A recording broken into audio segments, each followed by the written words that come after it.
Hope this screen is visible to you all.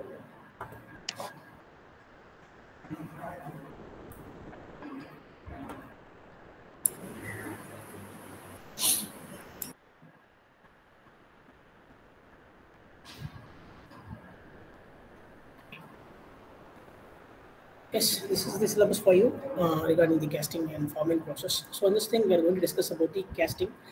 What are the types of casting process, the patterns, molds, what are the various process that is being involved in the casting section. Okay, and after that, we are going to discuss about the hot working and cold working process of different sheet metals. Okay, in that we are going to deeply discuss about the forging process, rolling, extrusion, drawing process, deep drawing process. Okay, also we are going to discuss about the shearing, bending, for in which various lot of forming process that's being available. And finally, we are going to have a short note on various joining process, metal joining process such as welding, brazing, soldering, etc. etc. These are the entire syllabus for you regarding the casting and forming process. So in this thing, first and foremost thing is of the casting process. So what is casting process? Initially, casting is one of the manufacturing process. That is the first thing we have to understand. So we are having different kinds of manufacturing process. In general, manufacturing process is nothing but from a raw material, how can we get a product? How the raw material is being converted into a usable product, that will be called as a manufacturing process. In that manufacturing process, we are having two types. One is the manufacturing through machining and manufacturing through proper conversion of raw material into usable product. The conversion of raw material into usable product will be called as a fabrication process or casting process. There are several types we are having, which means how can we have casted parts? How can we have the finished parts? This is the major case. Okay, so in case of casting, if we go for a casting, we are already having as a casting. It's one of the manufacturing process. I'll always used to compare this kind of a process in the commercial lives, which we are using in the day-to-day lives. So, for example, I'll be taking the cooking of idlis. Okay, in your home, you may be your mom or your relatives may be doing the idlis, right? You may see that, right? So, how the idlis are getting it? So, we are converting the flour into what? Conversion of solidification process that is being carried over there with the help of the what? Obviously the temperature is being raised over there. In that raising of temperature, the material is converted into a usable format. Say, example, as I am saying as an idli we call it as in the cooking process. Okay, so here what we are going to have is the metal which we are using. Yes, we are having several kinds of metals and non-metals. We are having a lot of products based on the materials. So if I am taking an aluminium, I am taking an example of aluminium. I need to go into I'm going to cast the aluminium to cast the product means we know the melting point of aluminium is around 630 degrees Celsius to 660 degrees Celsius. Obviously, if you're going for some sort of iron or steel, etc., means the maximum temperature will be around 1100 degrees Celsius to 1934 degrees Celsius. Will be having the several kinds of temperatures are available in case of metals. Okay, so if I'm taking any of the metals, say aluminum, I'm taking. So the casting process is nothing but the aluminum is initially being converted into molten aluminum. How it is being converted into molten aluminum? We need to heat the aluminum. The temperature of the aluminum is being increased in the from the room temperature. When it reaches around 660 degrees Celsius, means the aluminum starts to melt, which means the conversion of what? the room tempered aluminum, a solid aluminum into a molten aluminum will be happened over there. Okay, that molten aluminum is taken as a molten metal over here, which is given over here. This is the molten metal. So what they will do is this molten metal is being poured into a cavity. Okay, cavity is nothing but we'll be having a pattern or a mold. They'll be calling as a mold, which means mold is nothing but the desired shape. But what shape we need to convert this molten aluminum into required kind of a thing, right? So in that case, what they'll do is they'll be having a required or desired shape is being created in the format of mold. Okay. So in that mode, what they will do is they will pour the molten aluminum. So once the molten aluminum is being poured, what will happen? It has to allow to solidify at the room temperature, which means air cooling or room temperature cooling will be happening over there. So the material will left without disturbing for a few hours. So after that, what they will do is they remove the mold pattern from the surrounding part of the filled materials.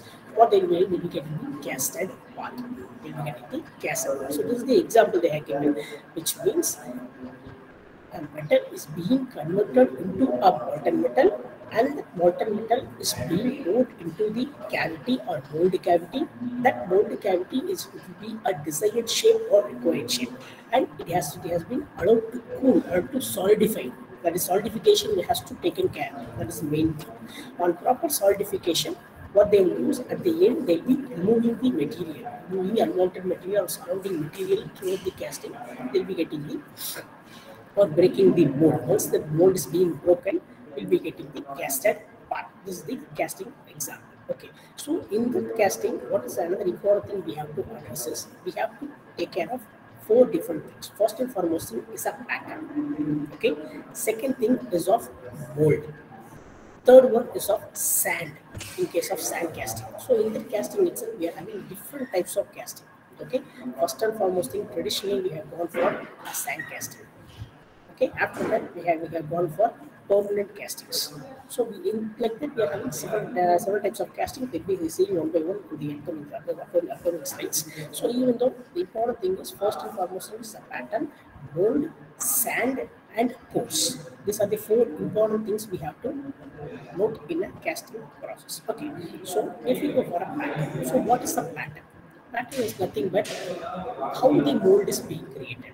Mold is mold is a cavity or desired shape. How we can create a desired shape with the help of the sand. If we are using a sand, how we can have a shape means we have to have a proper permanent replica of the shape. That replica is being fed into the is placed into the mud cavity or sand pattern. After that, what they will do is they will create the pattern in the sand with the help of the permanent pattern materials. After they will remove the pattern material and they will be having the cavity. The mold cavity is being created with the pattern material. Okay. Also, this pattern material will give all the provision for the casting process. All the provision means what are the various provision we need. We need to have a proper pouring cup is needed. Okay, and after that we need to have a riser cup. So which means pouring cup is nothing but we need to pour the molten material into the cavity. So in that criteria we need to have a pouring cup. After that we can have a riser kind of thing, gating system kind of thing. So we'll see one by one what is one. Okay. So these are the various patterns, obviously. So we are having various types based on the desired shapes. We are having various types of pattern. So single piece pattern is there, split kind of a pattern, follow board pattern, cope and drag pattern, match plate pattern, loose piece pattern, sweep pattern, and skeleton pattern. So these are the various kinds of patterns that is being available based on the required shapes. Okay. So this is the thing. So if in the case of a split pattern means say this is the loose fit pattern, obviously. Okay. So it can be split into two halves. Next one is a follow board pattern. Follow board pattern, this is the pattern shape. This is the pattern shape. This is the sand. Once this pattern, this material, this container is if they inverted means they'll be getting a pattern of this shape. Like this, they'll be getting a mold cavity. So that mold cavity is being created by this pattern. Next one, a match plate pattern. So in this match plate pattern, we'll be having two similar halves. So we'll be having the match plate will be acting as a locking line kind of a thing. This will be called as a cope and this will be called as a drag.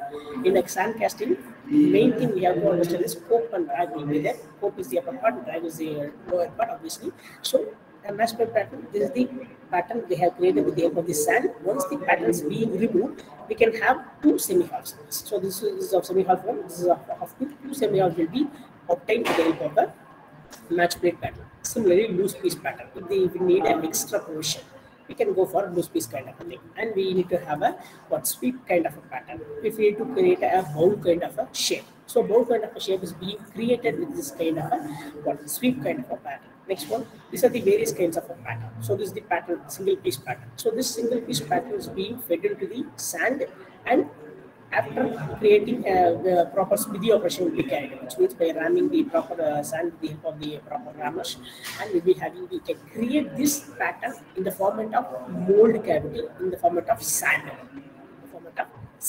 That is the case. For that, they will be using it. So after that, this will be removed. This is the cope and drag pattern. So these are the permanent patterns. These permanent patterns won't help in casting process.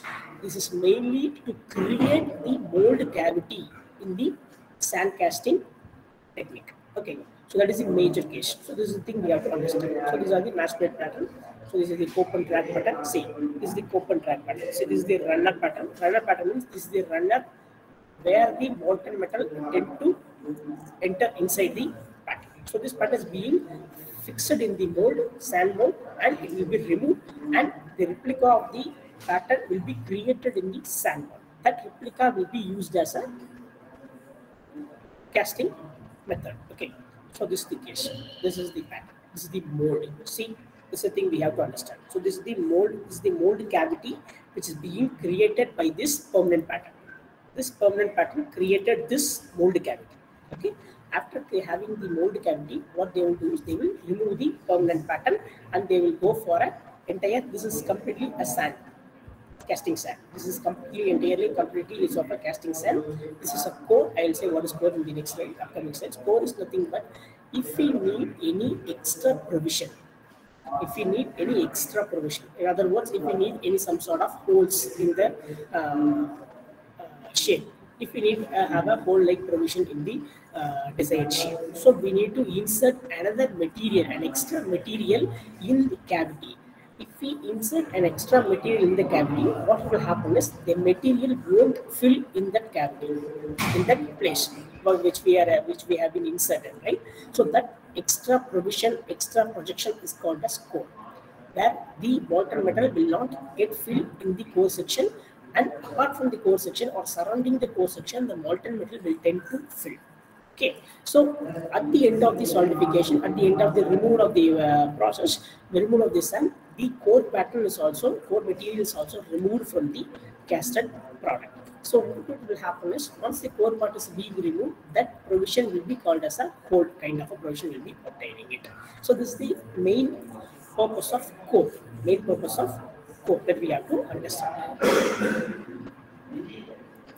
Yeah, this is the filled part. See, they have inserted, they have joined the two things with the help of the core. So in that core part, there is no filling of material. This yellow color, this molten metal is the proper filling of the material we have obtained.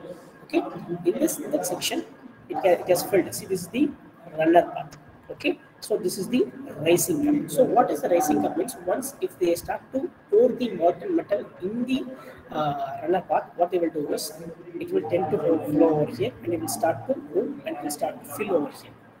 Once this entire section is being filled, the remaining material will come in this riser kind of thing. Okay, so this will give the indication that molten metal is enough and entirely the cavity has been filled with the molten metal.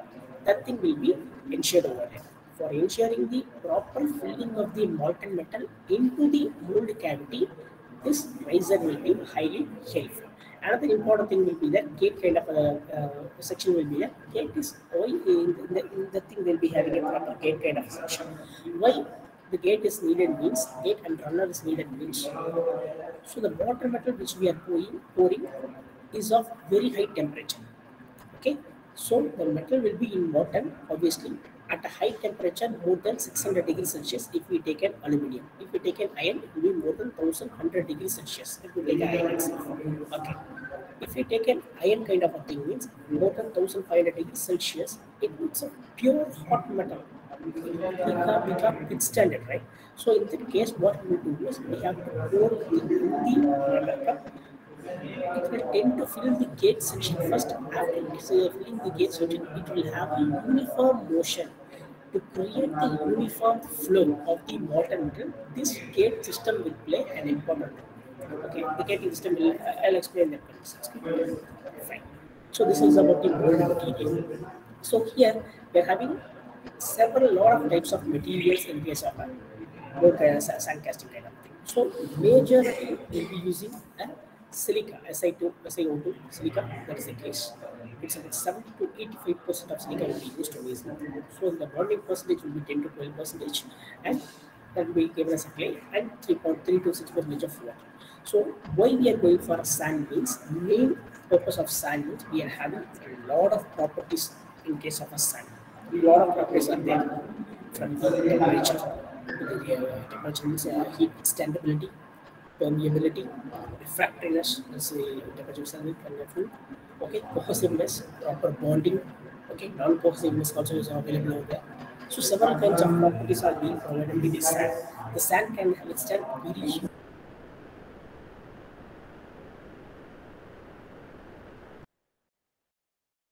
One is also based on the independent from the following factors: permeability, green state, gray state. Let's get into the thing. What's up? That's what I said. A code is nothing but an extra provision, an internal extra provision to be created in the mold cavity, where the molten metal should not fill in the cavity. Over that, we need to have a proper provision kind of a whole kind of a thing between. So in that criteria, we'll be using cores. So this is the core part. This is the core. It's extra provision of protection. But if we need to cover up the exterior contours, we need to go for a pattern kind of thing. Outer layer, if we need to have some sort of change, means we need to go for pattern.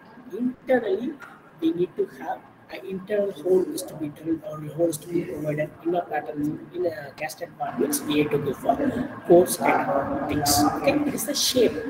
It is a shape obviously. So if we need to have a complex shape, if we need to have a complex provisions, complex cuttings inside the internally in the cast apartments, we can go for the casting coarse kind of thing can be. Also, it eliminates the unwanted kind of machining. It also impossible kind of shapes is also being reduced with the help of the tools. That is the main thing we have to understand. What is the extra provision in general? Yes. So we are having the course of different materials. We can go for different kind of materials. We can apply the core. First and foremost, a metal core can be created. Metal kind of a metal, a core of different materials, and extra portion of metal. Okay. Next one, plaster can be created. Ceramic materials can be created. Core sand can be created. So main thing is, if we are using molten aluminium, the same material, the same aluminium material cannot be used as a core, which means the molten aluminum is around 660 degrees Celsius. The normal aluminum will be around room temperature. If we pour the molten aluminum in the cavity, when the aluminum as a core means, the material will tend to react with the aluminum, it will tend to affect the aluminum. So if we are using an aluminum kind of a molten metal, we have to apply a core of ceramic kind, a sand kind of a core can be used, and iron kind of material can be used, which means the material which has more temperature than aluminum. The material which has more melting point than aluminum, those materials can be applied as a core. Those materials can be applied as a core. Okay. So here metal cores are there, sand cores are there. It must be collapsible. What is collapsible means, at the end of the removal of the mold, it should be easily get collapsed. It should be easily removed from the casted part. So in the criteria, it must be a proper collapsible unit. It has to remove. It must be removed very easily from the casted part. At the end, if it is very difficult to remove the core from the patterns, there is no use in having the proper cores, right? So a core material has to be have a main property of collapsible nature. Okay, so this is the kind of thing. This is the cores. This is the cores we are having in general. Okay, so this is the core. So cores we are having the agreement. So this is the core cavity, and this is the drag, and this is the mold cavity. Okay, so here they have the gating system for proper filling, uniform filling. In other words, the core is there, and core will be filled in this thing. So here they will be filled over here. They place the core inside. This means the material won't fill over there. It won't get filled over there. So this is the case. So this is the main purpose of core. So this provision will be a hole. Definitely, there is a hollow provision will be there once the material is being casted. So that hollow provision is being created with the help of the core. Yes. Okay, these are the cores. So next one is molding sands. So as I said, this molding sand or casting sand is being preferred in the case of a casting. Why means we are having several properties. Apart from the properties, the benefits are very huge. First and foremost, the sand is always a cheaper in rate in the case of casting sand. Next one, it possesses very high refractiveness, which means holding very huge temperature is possible, highly possible. Okay. So in that criteria, we are having several kinds of properties. That's why the molding sand is being preferred. Moldings. So majority of production is being done with the help of the sand molds, obviously. Okay, it is about 5 tons of molding sand is required in the preparation of having 1 ton of casting. If we need to go for a 1 ton casting production, we need to have at least 4 to 5 tons of molding sand at a very good quality. Okay, if the molding sand is of poor quality, the castings will be obviously poor. So the properties is being possessed by the molding sand, it should be ensured with a high quality in range. So in that criteria, what they will do is, what we have to do is we have to choose a high quality molding sand. Okay, that is the major thing. So the molding sand has to ensure a proper handling kind of a thing, uh, controlling kind of a thing, and proper cohesiveness has to be provided, and collapsibility is also needed at the end. So what are the various properties that a molding sand has to possess? That is the major thing we are going to see in the next slide. So these are the various important properties of a molding sand has to possess in sand casting technique. Okay. So first and foremost thing, what a molding sand need to have is refractiveness. Okay. Next one is a permeability. Next one is a adhesiveness. So refractiveness is nothing but process of having withstanding huge temperature. Next one, permeability. Permeability is nothing but we are pouring the molten metal into the sand, right? While we are pouring the molten metal, there will be unwanted huge gases will be arising in the hot molten metal. Those gases also will let inside the cavity, sand casting cavity. Okay. If the sand possesses proper permeability, what it will do is it will allow the gases to get passed through those permeable space into the atmosphere. So that permeability, there are very minute holes where the unwanted gases or inert gases has to pass through atmosphere, that has to be given by the holding sand. That is the permeability. Next one, adhesiveness. In the adhesiveness, what is nothing? It is a proper bonding between the sands. Okay. Yes, even though it has to possess the permeability, there should be proper bonding between the mutual bonding between the sand is highly required in order to receive a good casted part. Next one, green steel. Green steel is also one of the important property in order to have a proper little bit motionless is required between the sand for proper bonding. Dry strength is nothing but when we are using the pouring the molten metal, it has to go for a proper solidification. While getting into the solidification, drying of the thing is very much important. Drying property of the thing is very much important. Next one, finally, collapsibility. Collapsibility is nothing but while we are removing the casted part from the sand. Over there, it should not trouble anything. It has to move very easily. Very easily. That is the various properties of a molding cell. Yes, this is the thing. So refractory errors is nothing but ability of the molding cell to stand high temperature. Okay. So they have given a silica of refractory metal 1713 degrees Celsius they can perform.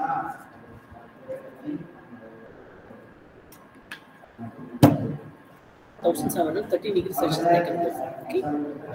Next one, permeability.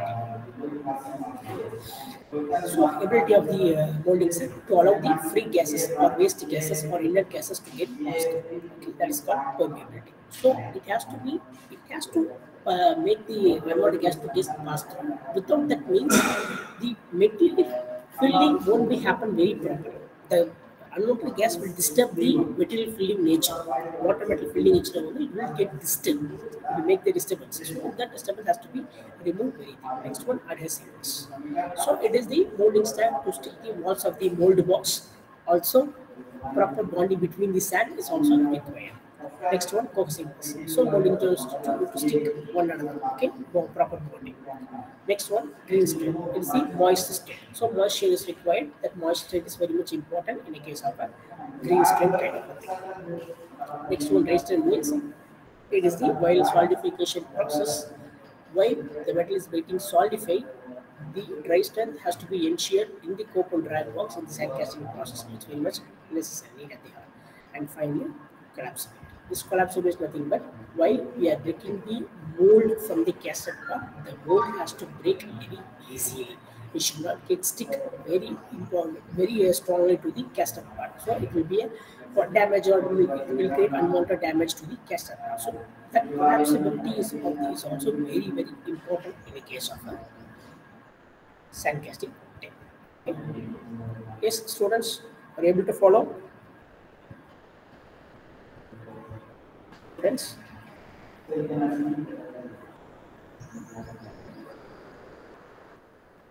Anyone?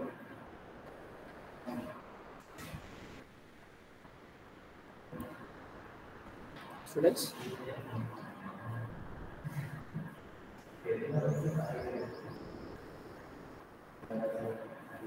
Yes, are you able to follow up?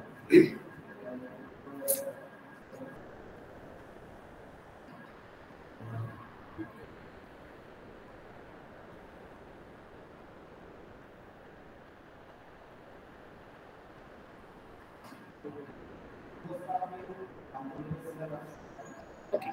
Next one is a various types of casting process that is being available. Okay, we'll see what are the various types of casting process. Okay, so this is the sand casting technique. This is the entire flow chart for the sand casting technique. Okay, so first and foremost thing, we need to create a mold, a cavity, or a desired shape. Okay, a desired shape is being created.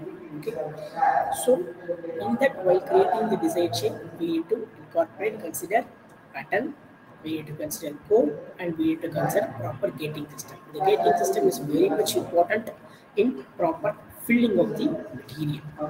Next one, the mold. With the help of these kind of things, we have to create the mold. That mold is being created with the help of the sand. This sand. So with the help of the sand, we can create the mold, obviously. Okay. After that, we have got the proper mold cavity with cope and drag. Okay. Apart from that, side by side, the metal has to be melted. So melting the metal is very important process. Very important process. And very important process in the sense of what are the various kinds of melting furnaces that's being available to melt the metal. Means we are having cupola furnace, we are having induction furnace, we are having open fired furnace, cold fired furnace, open arc furnace. Various types of furnaces are being available. Okay. In that furnaces, one of the method is being applied, and the metal is being melted into a molten metal. Okay. After melting the molten metal, the cavity, the mold which is being created by the sand, is tend to have a coconut cavity. So the molten metal is being poured inside the thing.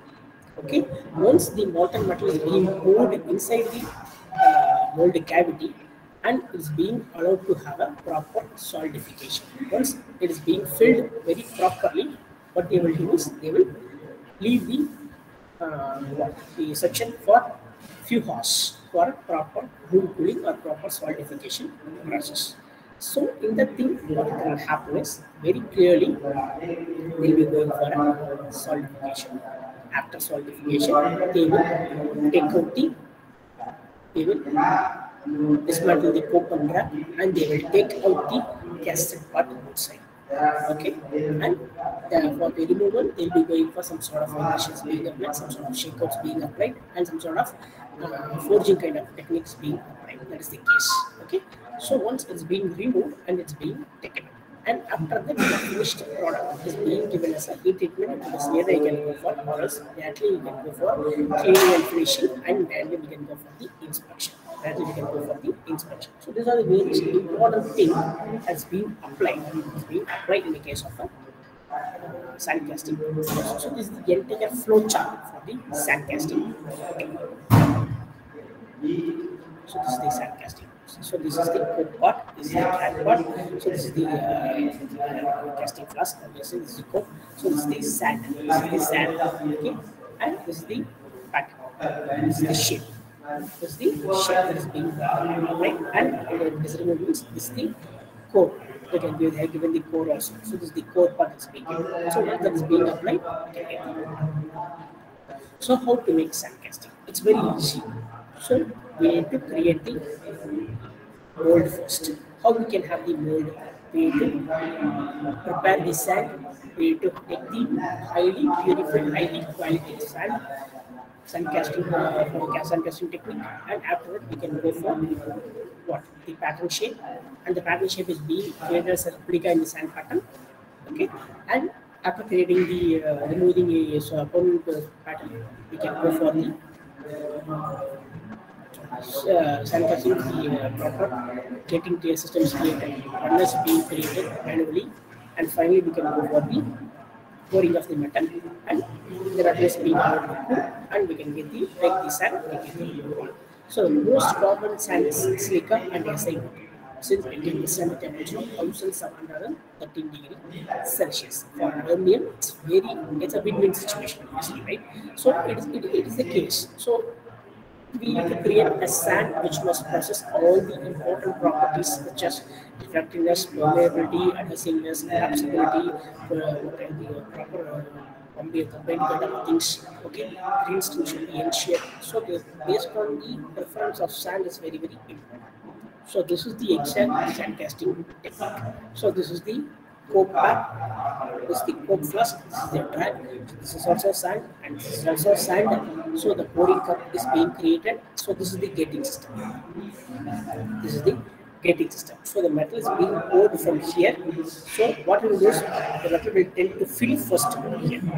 After filling entirely over here, the overflowing of the molten metal will tend to flow in this way.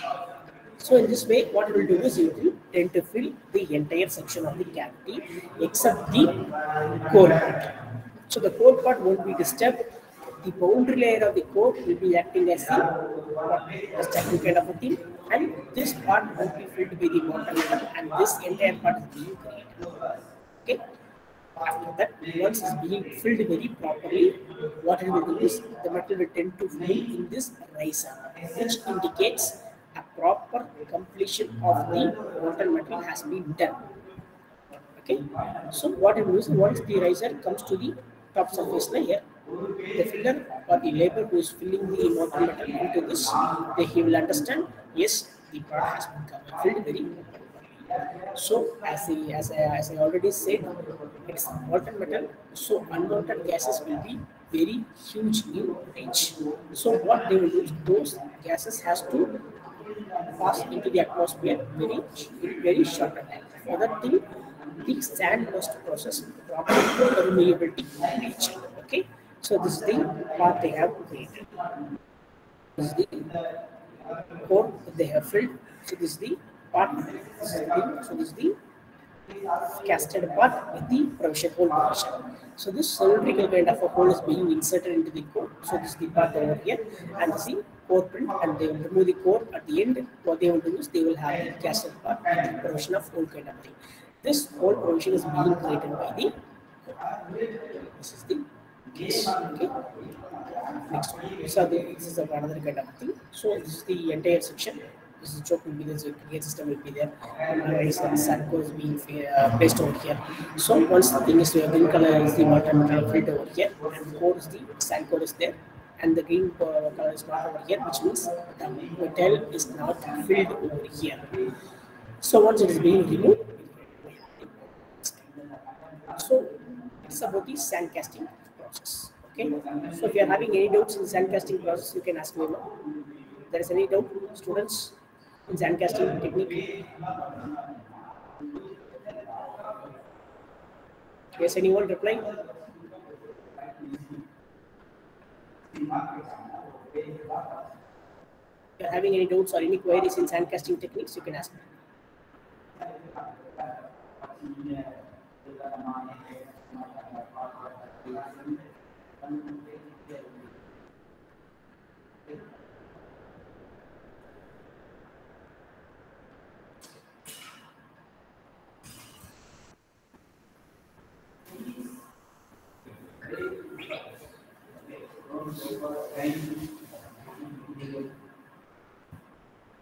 Okay, let's get into the next process. So it's a special casting process. So apart from sand casting process, since we are in modern day, obviously, we have a lot of advancements in the techniques, etc. So on that criteria, these casting techniques or processes also very much advanced in range as well. So apart from sand casting, it's a traditional technique, obviously, it's a cheap technique, obviously. So we need to go for some sort of automated kind of process also. An advancement in the casting process has to be created. In that nature, what they have gone for is they have gone for a special casting technique, special casting process. So the thing first and foremost is shell molding. Shell molding. So as the name indicates, the shell molding, it is a metal pattern is being created. First and foremost, a metal pattern is being created at the desired shape.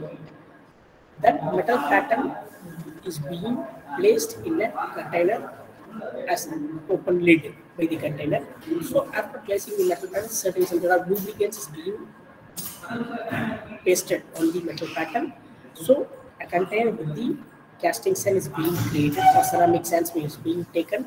So what they will do is they will go for an investment kind of thing. So while having the section, you can understand. So this is the hot pattern they have created. Okay. So this is the hot pattern that's being created. So in that case, this is the metal pattern. So this is the shape over here, like this. This is the shape they need. Okay.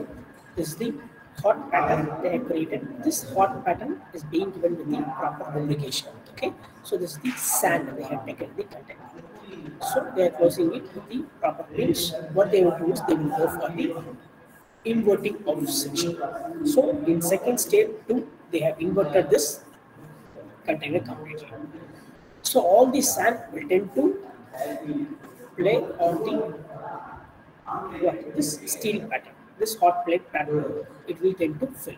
Okay, it will tend to form. It will have a location over there, right? So in step 3, what they will do is again they will go for inversion. Again they will go for inversion. They are going for the actual position once again. So once again, if we go for actual position, the sand will tend to go for the bottom level, but some sort of sand will tend to stick on this hot pattern since it is got lubricated. Okay, the stick pattern is very stick sand pattern is very important. That sticker sand will be created, will be taken as a new sand pattern. Okay, on ejecting this pin, what they will do is this green color sand pattern is being created. See, this is the green color sand pattern is being created. Okay, this is the one half. This is the one half. Again, they will repeat the process and they will get the same half once again. So, if the two halves is being placed in a separate container with the help of the sand, again this thing will be placed in the separate container by clamping. Proper clamping will be there, and they will pour the molten metal over here, and they will get a desired shape of this exact shell. It is about the shell molding process, which means they are creating a pattern, a sand pattern, a sand cavity, sand mold. They are creating a sand mold with the hot patterns, hot handle patterns. They will be calling it. Okay. On creating the hot patterns, they can have the proper shell molding technique. Shell molding technique. That is the case. Okay. Yes. This is the process. Shell molding technique. So this is the pin, this is the sand and resin will be mixed. It will be mixed over there. Sand and resin will be mixed, and proper lubricant will be mixed over there. So what they will do is a shell is being closed with the hot pattern. Okay. After that, what they will do is they will go for a combined nature of two things. Two parts they will be going for a combined. On combinedly, they're going for some sort of a bottom metal. They will be getting a finished part like this. This is the finished part. So previously we have gone for 2D section, and here it's very clearly we are having a 3D kind of a 3D part. We have created. It is a shell molding technique. Shell molding technique. Yes, the case. So two metal piece patterns around 175 degrees Celsius to 370 degrees Celsius they can go for. And this pattern is being coated with the molten lubricant as silicon dehydrate. Silicon is a molten lubricant dehydrate. It's being pasted and it's being fixed on the okay. So the mixture of sand is being given with the epoxy, some sort of additives will be added in the sand in order to have a proper sticking nature. Okay, some sort of additives being added and it is being rotated. What they will do is if the pattern is created, a sand pattern is being created that's being removed with the spruce or ejector pin, and they will go for a final. So this is the animation diagram. Here you can find the animation. See in this first diagram. So they are rotating it and they are created a sand pattern. Okay.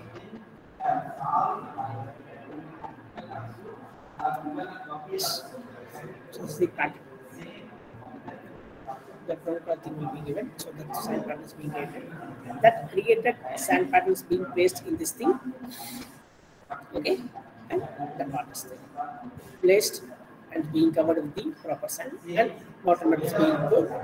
And once the are gone for solidification, if it is removed, there is a entire if it is removed, we can get the finalized filled pattern. So whatever the shape of the pattern, that pattern is obtained as a casted part of aluminium material or iron material, any of the metal we can use. So whatever the metal we are using, in that metal we can get the output. That's the case. So this is about the shell molding process. This is the shell molding process. So it is one of the important special technique casting process, special casting process. Okay. Next one, it is on the investment casting. So in this investment casting, what will happen, as the name indicates, there will be an investment of some other material into it. Say they will be calling as a wax pattern, wax material they will be using it. Investment of wax material into the casted thing. So this is the part, this is the section.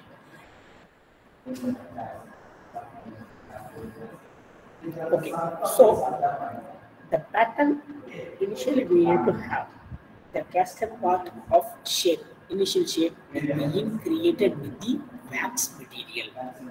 Okay, individually they will be creating a wax pattern. Okay, with the help of the some other method. So few 5 to 6 or 10 wax material, wax patterns being created, that is being assembled as a tree-like shape. So this is the tree-like shape. They will be going for the attaching this wax pattern. Okay. After assembling in a tree-like shape or tree-like format, they will be immersing that tree-like wax pattern into a ceramic slurry. Ceramic material slurry. They will be inserting it. They will be dipping it very clearly. They will be dipping it very rapidly. Very very huge importance to be given. All the wax pattern is to be dipped inside the ceramic thing very clearly, which means all the sections has to be covered up by the ceramic material. After that, they'll be heating the metal. They'll be heating this tree-like pattern. So what it will happen over there is very simple. Once the ceramic covered up wax kind of a tree pattern is being heated, if the temperature is being raised, ceramic can withstand the heat. It will transfer the heat to the wax pattern. All the wax will melt away. All the wax will melt away. So, at the remaining thing, we'll be having a ceramic pattern. Ceramic pattern. Now the wax has been melted away, has gone melt away. So now we are having a ceramic tree-like pattern. So in that criteria, what is happening is very clearly right now we got a ceramic tree-shaped pattern we are having. Over there, the molten metal is being now poured very clearly. Okay, and allow it to cool for a solidification process. And finally, once it's being solidified, all the unwanted ceramic materials is being removed very easily, it will be chipped very easily by giving proper load on it, right? So in that criteria, it's being load very clearly. At the end, we'll be having the proper machining kind of a thing is being addressed. We'll be having the individual parts. Okay, that is the investment in casting or lost wax casting. In this thing, the wax has been lost, or else the wax has been melted away. This is the investment casting. See, initially, a wax pattern is being created. Individually, wax material pattern is being assembled. It's being created, and it's immersed in the ceramic slurry. And here the induction will be the one thing they missed here. Proper heating will be provided. On that heating, the metal will be melted away, and will be giving the metal. This is the investment casting. So this is the investment casting process. So individually they get created, and they have a tree-like shape. In the ceramic slurry, they are dipping into the ceramic slurry, and they're heating it. So the wax has gone melted away, and they're removing the material. We'll have the investment casting. It is about the investment casting process.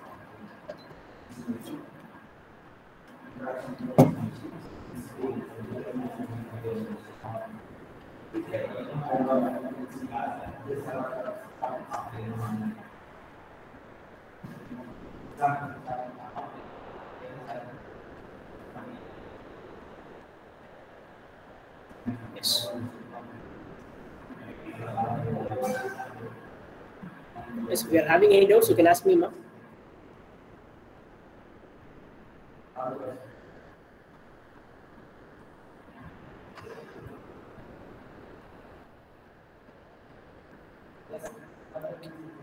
So next one is of a die casting process. So in the die casting process, as the name indicates, we have created the pattern. With the help of the pattern, we have gone for the sand casting technique, right? So each individual shape is being created with the sand casting process. After the completion of individual products, the sands are removed away, which means there is no proper methodology. There is no proper backup for the method. So the proper backup for the method has been undergone with the permanent die casting process, which means with the help of the pattern, the die has been created permanently. Okay. Once the die has been created permanently by some other material with high melting point, that die can be applied into the machine, and we can go for the large volume of production very easily. In order to have a large volume of production, this die casting plays a very predominant major role in die casting, permanent casting technique. It is a permanent casting technique, which means the dies of individual shapes, various kinds of shapes, various kinds of complex kind of shapes.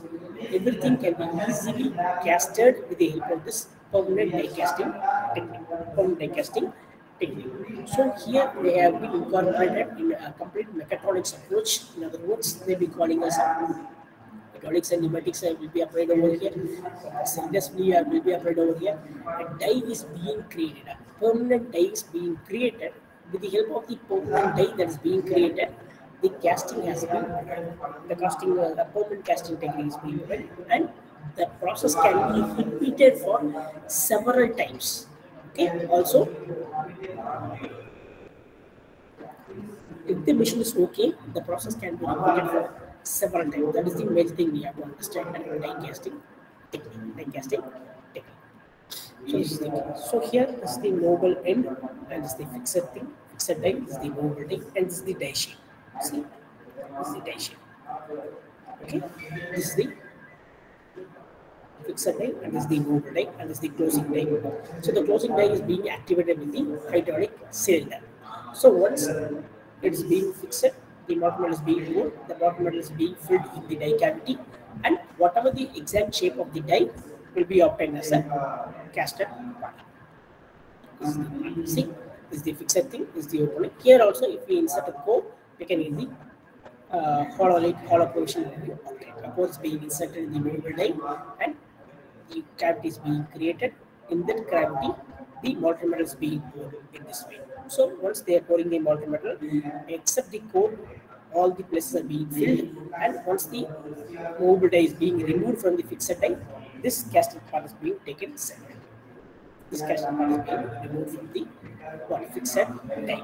So once again I am repeating. So this is the fixed die, this is the movable die.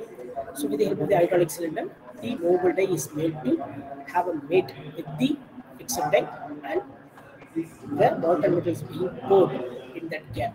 So initially it's a very quick process, which means the solidification will have very quick process within a minute in range. But in sand casting technique, the solidification will happen a few hours will take. But here the squeezing technique and high pressure is being applied. In that high pressure, the solidification rate is being increased, and very less time has been taken in case of a solidification. It is about the die casting technique. So this is the animation process for die casting technique. See, this is the post die, this is the die. See, the metal is being filled over here. So once the die is separated, so they are opening the die and they are removing the material. And with the help of the plunger, the material is made to move inside the die, or made to squeeze inside the die. That's the major thing. So the solidification process is very much rapid over here. So it is about the die casting. Yes, it is a die casting. See, two metal indices is there. So this is the molten metal. This is the molten metal.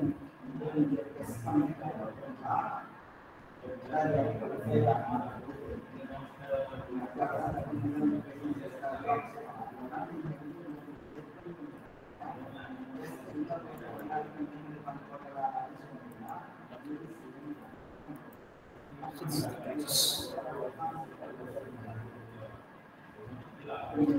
So with the help of the plunger, the bottom metal is made to move inside the thing and take this. This is the shape. So once the die is separated, this shape will be removed. So it is the die casting machine. So on the die casting machine, we will be having the fixed die and movable die. Okay, we will having two parts. If we go for a die means there will be two parts only. There won't be any single die at all. So two parts of the die will be there. Now to have a different shapes. Okay. So one is fixed die and also moving die. So the moving die is being given the toggle mechanism. Toggle mechanism. Okay, that's very important. So that is being actuated by the cylinders, by the hydraulic cylinder. That is very important. So here, when the water is being poured inside this, with the help of the short cylinder, a plunger will made to move the water metal into the fixed die, and it will get squeezed between the fixed removal die and the pot is being produced. This is about the die casting machine. This is the process. Yes, that is the hot chamber die casting machine. In this thing, we are having two things. One is cold chamber die casting machine, and one is hot chamber die casting machine. Hot chamber die casting machine is nothing but here in the metal will be in the molten state. It is a furnace. Okay, the metal is in furnace, and here the gooseneck part will be there. The water metal is made to move in the gooseneck part, which is being attached at the fixed die, and the die is made to move with the toggle mechanism. The movable die, when the die is being closed, the metal will be squeezed inside the open die and closed movable die and fixed die. And once the solidification is over, the open die is removed with the toggle mechanism, and we'll be getting the finished part. We'll be getting the finished part. That is about the hot chamber die casting machine. Hot chamber die casting machine, as the name indicates, the metal will be in molten state. It will be in a melting kind of the melting furnace. It will be there. Okay. Next one, hot chamber die casting machine. So it is the hot chamber die casting machine, as we said in the previous animation. So here it is a refractoriness furnace will be there.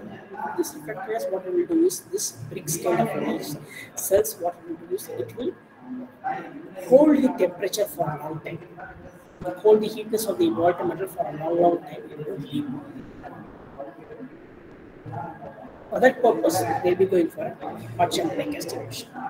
So this is about the cold chamber die casting. It's about the hot chamber die casting machine. Sorry.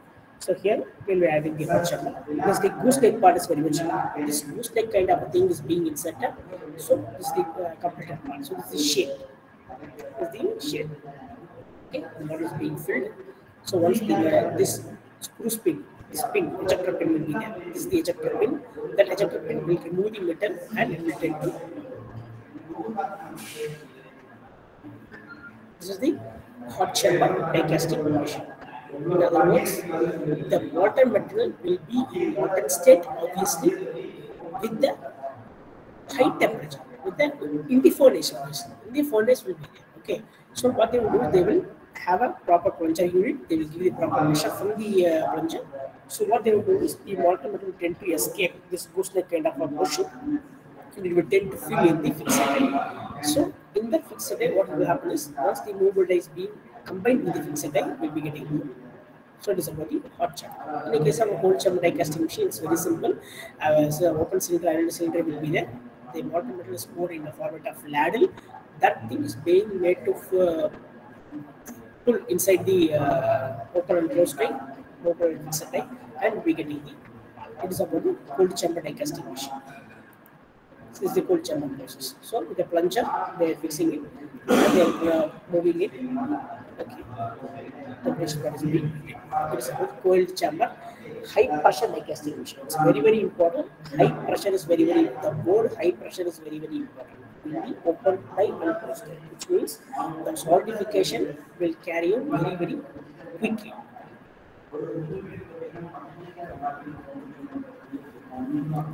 It is about the hot chamber, high pressure die casting.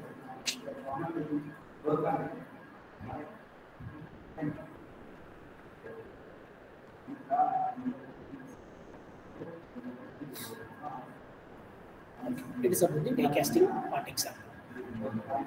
So the cameras what we are using, these things can be fabricated with the die casting techniques.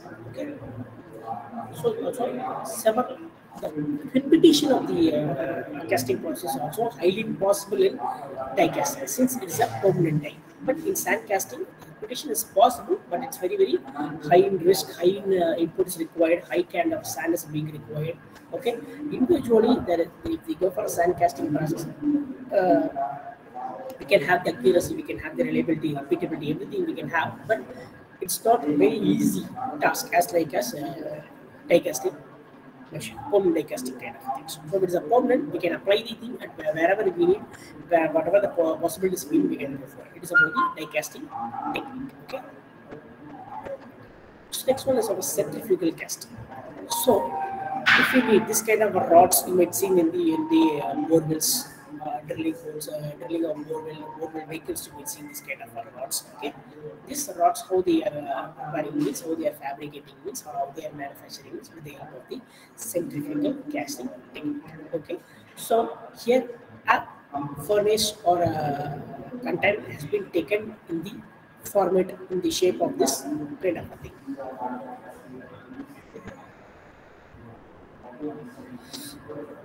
So what they will do is they will initially preheat the content. They will go for preheating of the thing. Okay, with the help of the top rollers, preheating will be there. Okay, with the help of the motors that is being actuated and it's going to rotate.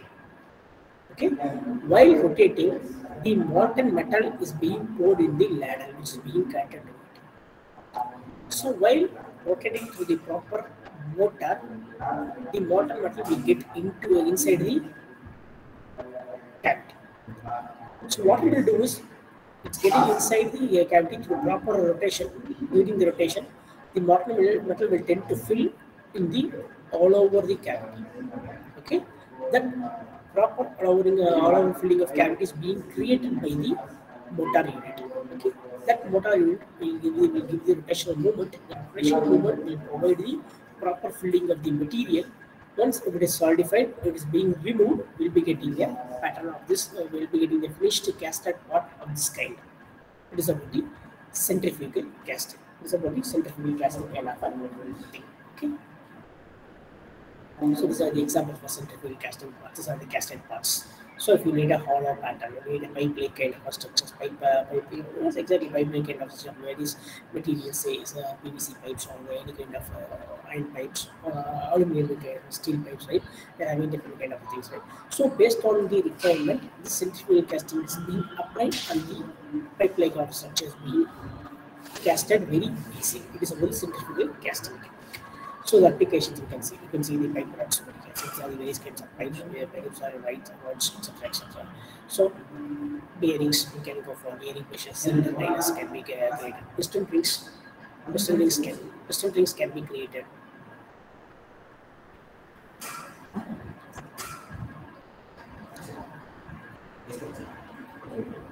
Piston rings can be created, clutch plates can be created, pulleys can be created. So several kinds of things can be created with the centrifugal casting kind of. So it is one of the special casting process technique. Okay. Next one, continuous casting. So how we can go? Why we need to go for a continuous casting means we need to have a casted part of larger in length. Okay, larger in length. So length of the casted part is very high. Is needed means we can go for the continuous casting technique. So in that continuous casting technique, what's happening is the water metal is taken in a ladle and is being poured in a tun dish. Tun dish is the container which is located above the mold and holds the metal casting for a longer time of this. And it will made to have a small opening at the tun dish part, and that opening is being connected to the exact mold cavity, okay, a permanent die cavity. So in that die cavity, the molten metal is being poured, the output of the part is being made to move forward with the proper rollers. Okay, so here the mold is created with the help of the copper material. The copper mold material they have given as a mold, and they are pouring the metal in the ladle. What they are doing is they are having the proper pouring of the metal into a copper mold, and the output of the metal is made to move forward with the help of the proper several kind of rollers is being attached over here. So the rollers, what it will do is it will make the material to move forward. The material to move forward, obviously. Pipe of molten rod of very huge length is being created. This kind of a thing. Okay, this rollers will help the completed or finished product, finished casted part made to move forward for longer length, or the required length can be created. At the end, once it is cooled, we can get the completed. It's about the continuous casting. It's about the continuous casting technique. So this is the thing. So here, ladder, water metal, turnish is there, casting is there, water cooled mold is there, obviously. So some sort of temperature is being reduced since it is an output range, right? So once it is in the output range, it has to start the solidification process. So before solidification process, it is being cooled very lightly with the help of the water. So the main important component over here is our rollers. So the rollers, what they will do is they will make the completed or finished casted part to move forward. So what we do is, once we are having a proper opening, a proper movement of the forward kind of thing means the material will move forward at a greater extent obviously. It is about the continuous casting. The continuous casting is mainly applied to have a casted part in a longer length. Okay, longer, it's very, very important. Yeah, this is the thing. See, various kinds of rollers are there. Also, another simultaneous operation also can be done in this. Okay, what is simultaneous operation? If we need a finished part or casted part of same length, same dimension, a lower kind of a roller is enough. If we applied an upper kind of roller, so two rollers are here you can have. So this is the upper roller and this is the lower roller. So if the gap between the each and every rollers is uniform, we can get the uniform sectional view of the finished part. Okay. Also, if we need to reduce the thickness or diameter of the particular finished cast product, what we have to do is very simply, if we adjust the roller, we can get the dimension, products are required dimension, which means the thickness can be reduced by adjusting the upper and lower rollers. Since the metal is very hot, it is a molten in range, not metal in range, so the molten metal can be converted as per the desired shape. So in that criteria, the upper and lower roller is also being applied, and rolling technique is also, rolling process kind of technique is also can be applied very easily in the continuous casting process. So it is about the very, very important thing in the case of continuous casting kind of a thing. Okay. So these are the various kinds of casting process, pattern materials, mold, sand casting kind of technique, pores. Okay, so this is about the entire thing about the casting process. So if you are having any doubts, you can ask me.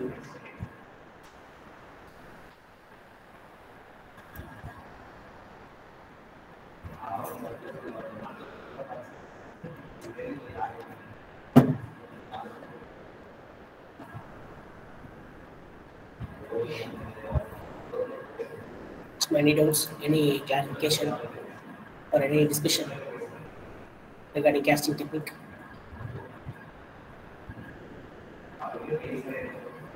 Yes, students, anyone? No one is responding here.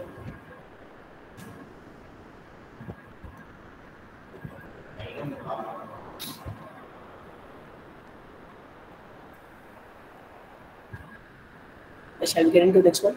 Next section. Students.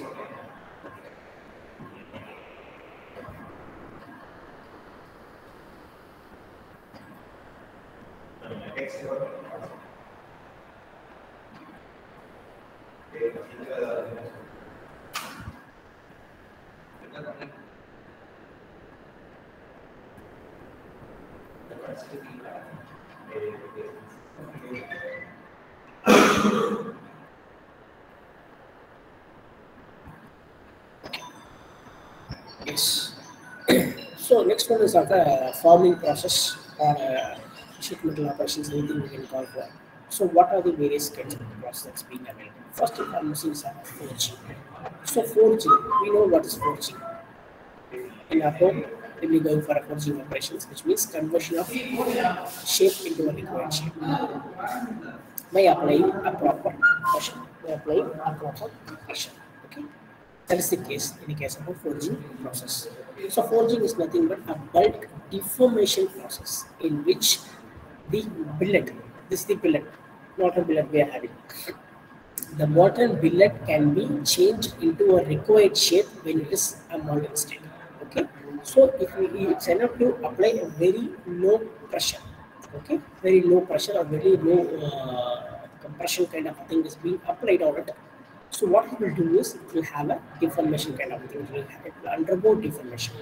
So if we have a types of deformation process in forging, we are having open forging, open die forging, closed die forging, impression die forging, flashness forging. Several types of forgings are available. Forging is nothing but process of deformation process in which the molten billet is being compressed with the permanent dies. So introduction. So So it is about the thing. So this is the mortar melting will happen. See the shape, the image which I have given is the mortar billet. So this is the mortar billet. When we apply a load on this billet what it will do is it will tend to have a change in shape. Change in shape based on the load applied or pressure applied in other words. So it is the metal pieces can be converted into a required shape through proper hammering or pressing. So proper hammering or pressing is nothing but application of a pressure on the billet. So it is the oldest method of blacksmith kind of a thing. So to the places we are having some kind of machines have been available. So in this thing we are having hot forging and cold forging, two things. So why we are going for a hot forging means when the metal is in molten state, which means we alternative metal kind of a thing, before getting that, we can change the shape of the metal as per our requirement, as like clay. So if we are having a dry clay and moisture clay mix, dry clay we can't do anything. But we add some sort of water. If we convert the addition of water into it, if the moist kind of a clay is there, which we can mold as per requirement. That's the process, basic process. The same kind is being repeated over again in the forging process. So what we are having a clay in our hand and we are giving a proper pressure to the clay and we are converting the clay into a liquid shape or design shape or usable product. Same kind is repeating in the forging operation. This is the multiple and the head. See, they are applying the pressure. They are converting it to a required shape. This is the multiple pellet. So this is the hammering they are giving. See, it's being folded with some other material.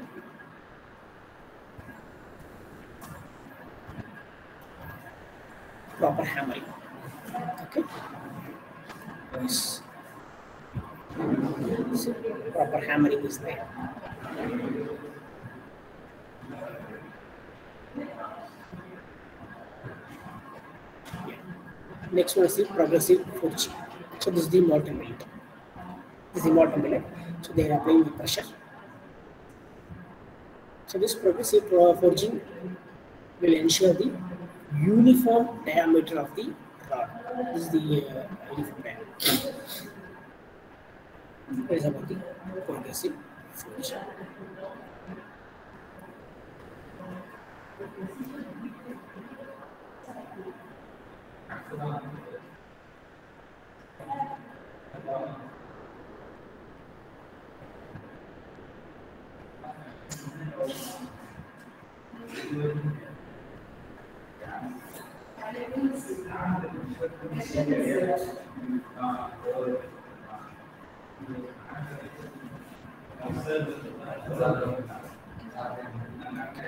So if we go for an open die and closed die forging, so as the name indicates, open die forging, there will be any shape. So this is the upper die and this is lower die, and the metal is being applied, and the force is being applied means this diameter will tend to enlarge. So this is the D, and D1 is second stage. When it's being pressure, high pressure being applied, the diameter is being changed, and a ball-like kind of shape is being created in a open die forging. So if we go for a closed die forging means, see, when we apply a pressure, or in this closed die forging, when the two dies are closed, whatever the shape of the die will be obtaining. The shape of the billet. So the billet will get converted into the shape of the die exactly. That is called closed die forging. Okay. Impression die forging is also a same kind of thing. Whatever the shape of the die that is being applied, say upper die and lower die. So when we combine the upper die and lower die, whatever the gap that is being created by the upper die and lower die will be filled by the molten metal. That both the dies after cooling, if they remove, then we can get the shape of the exact die. That is called the forging technique. This is the closed kind of forging technique. Closed die forging technique. It is about the open die forging technique and closed die forging technique. So if we are having open die forging technique means we don't have required shape. Whatever force is applied, since there is a gap, the die is being open, we can't have a proper shape. But if we go for cross die forging or impression die forging, whatever the impression of the die, whatever the shape of the die, that thing will be clearly obtained in a cross die forging and impression die forging. It is about the forging process. So next one is about rolling process. As the name indicates, as like a forging process, rolling process is also a deformation process. Obviously, there the thickness is being reduced. Where the thickness is being greatly reduced. That is the case. Yes, this is the case. So in the case of rolling process, the material or sheet metal is made to move between the rollers. Okay, made to move between the rollers. There will be a upper roller and a lower roller.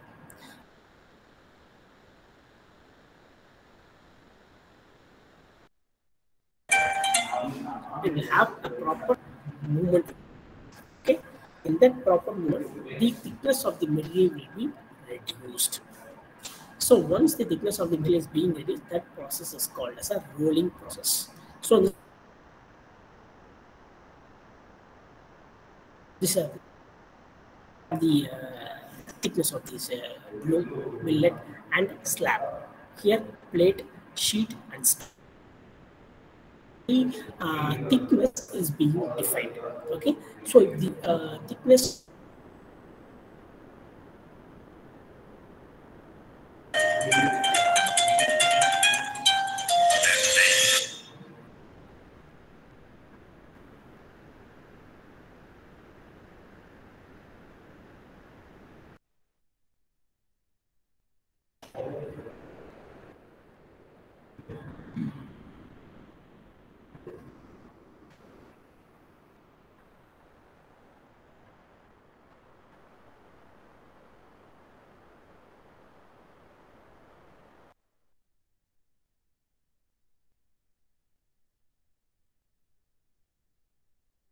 section area is more than 20 centimeters square. If the billet means it will be 40 into 40. The slab means lesser than 100 centimeters square, and thickness will be 2x. If it is a plate means less than 6 mm. If the sheet means it will be strip means it will be very less than, sorry, greater than 6.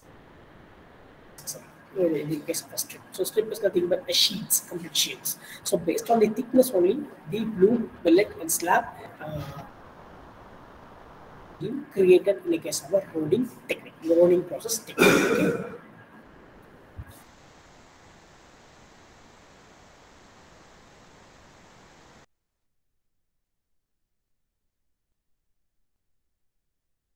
The billet to move between the roller, two rollers, upper roller, lower roller, and both the rollers are moving in opposite direction.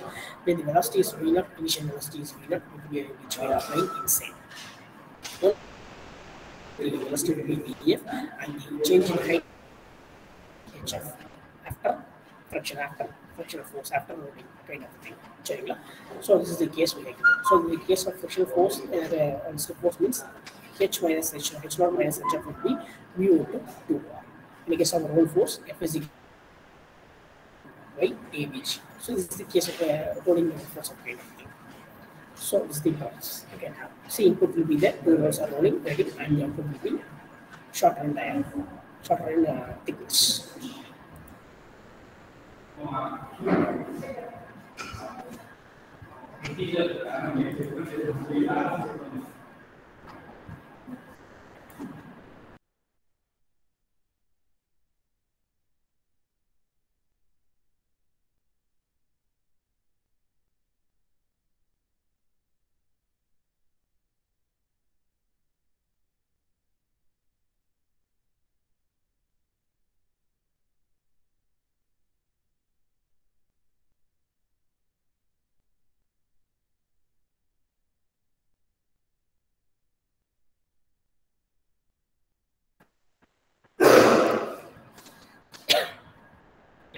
What is the roll kind of things?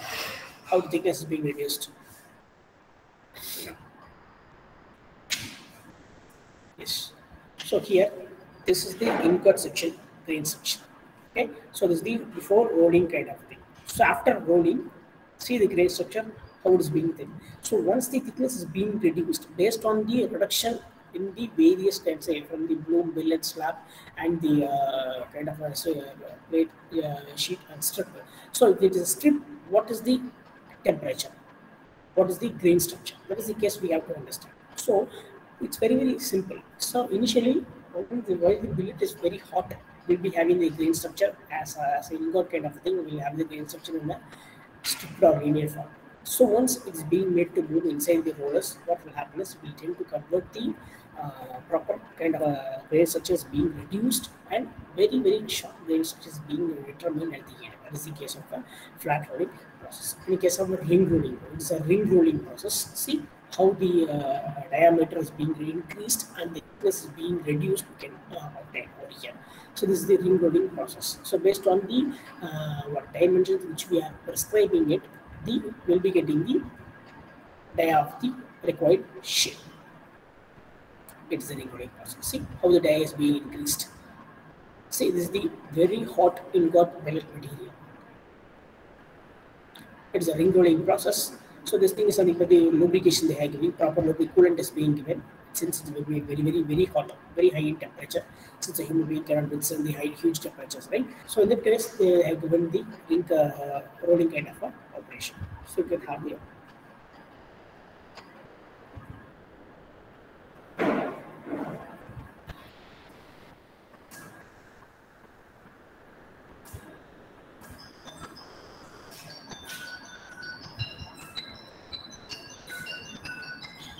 ring rolls. So it is used for tube rolling mainly. So these are the computer parts of the ring roll. So it's a universal roll. It's a tube kind of roll, and it's a cantilever mill roll. So based on the requirement, we can have the different kinds of shapes of the component. So these shapes of the component will be applied in the automobile industries. Obviously, we can have the huge application of automobile industry or mechanical industries, etc. So based on the requirement, so how it is, this is the room temperature and this is the billet. So we have to understand only one thing. We can have a change in shape, or we can have a creation of shapes when the metal is in hot, when the metal is in billet condition. That is the main thing we have to understand. When it started to cool, it will start to build the grain structure. At the room temperature, we cannot change the shape of the material very easily. That is the thing. If the material is ductile or brittle, the cases differs. If the material is ductile, we can have some sort of change in shape at the room temperature. But it is not at all a advisable kind of a thing. We have to change the shape of the material. We have to apply the shape of the material, change the deformation of the material when the material is in hot. During that time, we can convert the hot billet or the high tempered material into a required shape. That will be very easy. So it is the continuous hot rolling process. So continuous casting, continuous hot rolling process, as I mentioned in the continuous casting process. So here they are going for a continuous casting process, and the metal is being made to let out over here. So this is the thickness of the initial metal. You can understand. Once the metal is being getting into it, we can go with the end of the rollers. The thickness of the metal is being reduced. Thickness of the metal is being reduced. Okay. After that, it's being converted to blooms.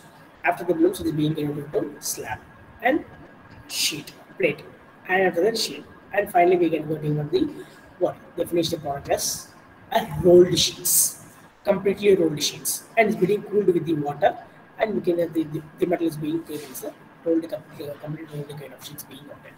So a continuous casting process and the rollers are being fixed, as I said. If it is only lower roller, it will be a continuous casting process. If the upper rollers is also being fixed in it, what we can understand is we can have the change in shape. So the continuous process will obtain.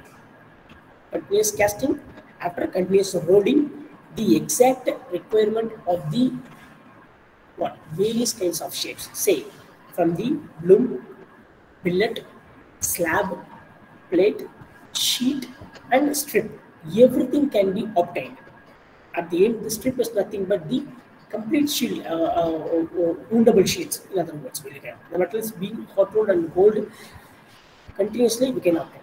Once it is allowed to have a room temperature kind of thing, we can have the process. It is about the continuous casting and continuous hot rolling technique. Okay. So next one is the hot rolling. As I said, when the metal is in pellet nature, the hot rolling is very much essential. Okay, so two high rollers of opposite in direction is made to rotate with the diameter of 0.6 and 1.4 diameter is being designated as a size. So based on this, if there is any requirement of water cooling is needed, we have to apply, which means we have to give a proper cooling in range in order to avoid the gaseous nature, oxidation kind of a thing, or also withstanding capacity also should be increased. The vapor has to stand. So a hot rolling is not an easy task. So next one is a cold roll. So this is a cold roll. This is a diagram for the cold roll. This is the exact picture. So after converting the hot metal into a plate or stew, we have to allow it to cool. So in that diagram itself you can understand. So here it's very yellow in color. After getting into it, it's getting changing into some sort of material, which means the temperature has reduced and it is getting converted into the lowering of temperature. Temperature is getting reduced and its solidification has been started from here. From this roller, the solidification is being started after it is on the liquid process. It's about the cold rolling kind of a thing. Okay, so total temperature is being achieved by 50 to 90% we can achieve. Simply, this cold roll is also a process applied at very low air in thickness. Very low air in thickness. If the sheet metal is very low air in thickness, definitely this cold roll is being processed. Next one, change in shape of the rolling.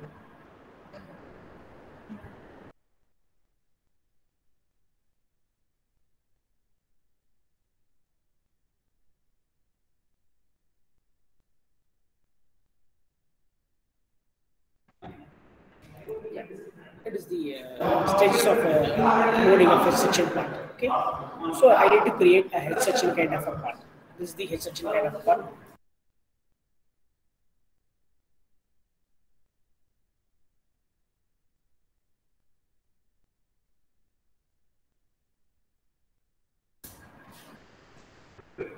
So from blue and blank, how we can create the which kind of a shapes? Okay, they have given the flange thickness, they have given the height, they have given individually. So how we can have the H kind of a shape? We can go for it. So this kind of a I kind of a shape is being created for the roof kind of structures. In the construction aspects, we need to have a high kind of a things and H kind of thing is also required. Okay, I or H obviously. Okay, so how it is being created means based on the shape the rollers are being fixed. So there is a H roll is there and there is a V roll is there. So H roll and V roll is being placed parallelly based on the universal rollers. The shape is being created. So these kind of slabs are very much important in the construction aspects. Okay. Also, the I kind of shape, different kind of material can be converted into H and V kind of shapes based on the application of the proper rollers. That is very, very important, very, very essential. That is the thing we have to understand. Okay. So here the bloom is being placed and it is being given as a thing and the rollers are there. After the rollers is being created, the material is being given as a lengthened and after lengthened based on the rollers, H roller and V roller and be applied and made to. So is the initial start, breakdown mill and universal mill being applied, edge milling is being applied and universal mill is applied. On the application we can get the H kind of a shape. It's about the rolling kind of process. Yes, it is the entire rolling process. So as the name indicates, in the rolling we need billet, slab. Also we need several kind of blade strip kind of a thing, plate kind of things we need. So from the factory, from the material, the plates are rotated and rolled plates are being created and hot roll is being created. Plate line is being created. So also by applying H mill, I mill, I mill and universal mill, different shapes can be created very easily. Also, rolled bars is also being created with the help of the wire drawing techniques. So the wire drawing technique is another important thing. It is also a technique where the material deformation is taken very clearly. Okay, it is another process. So it is the case we can understand. It is the place. So While applying it, we can get the plates, and pipe is being produced also possible. So from here, it can be converted to light, and it can be also cold bed also being created. So heat treating is also possible. So several kinds of applications being possible in this thing. It is already. So thickness of the place being reduced, based on thickness, the plate structure is being created.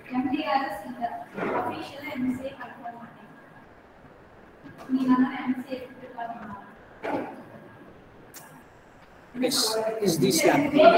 So this is the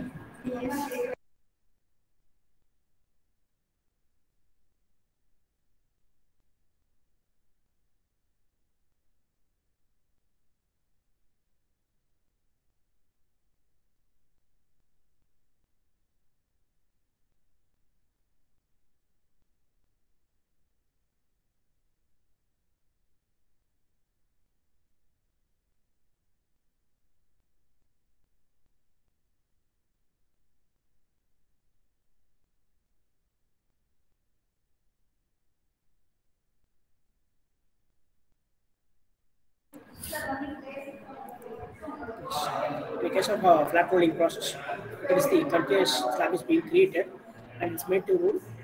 It's when the metal is being hot, you can get the hot rolled coils.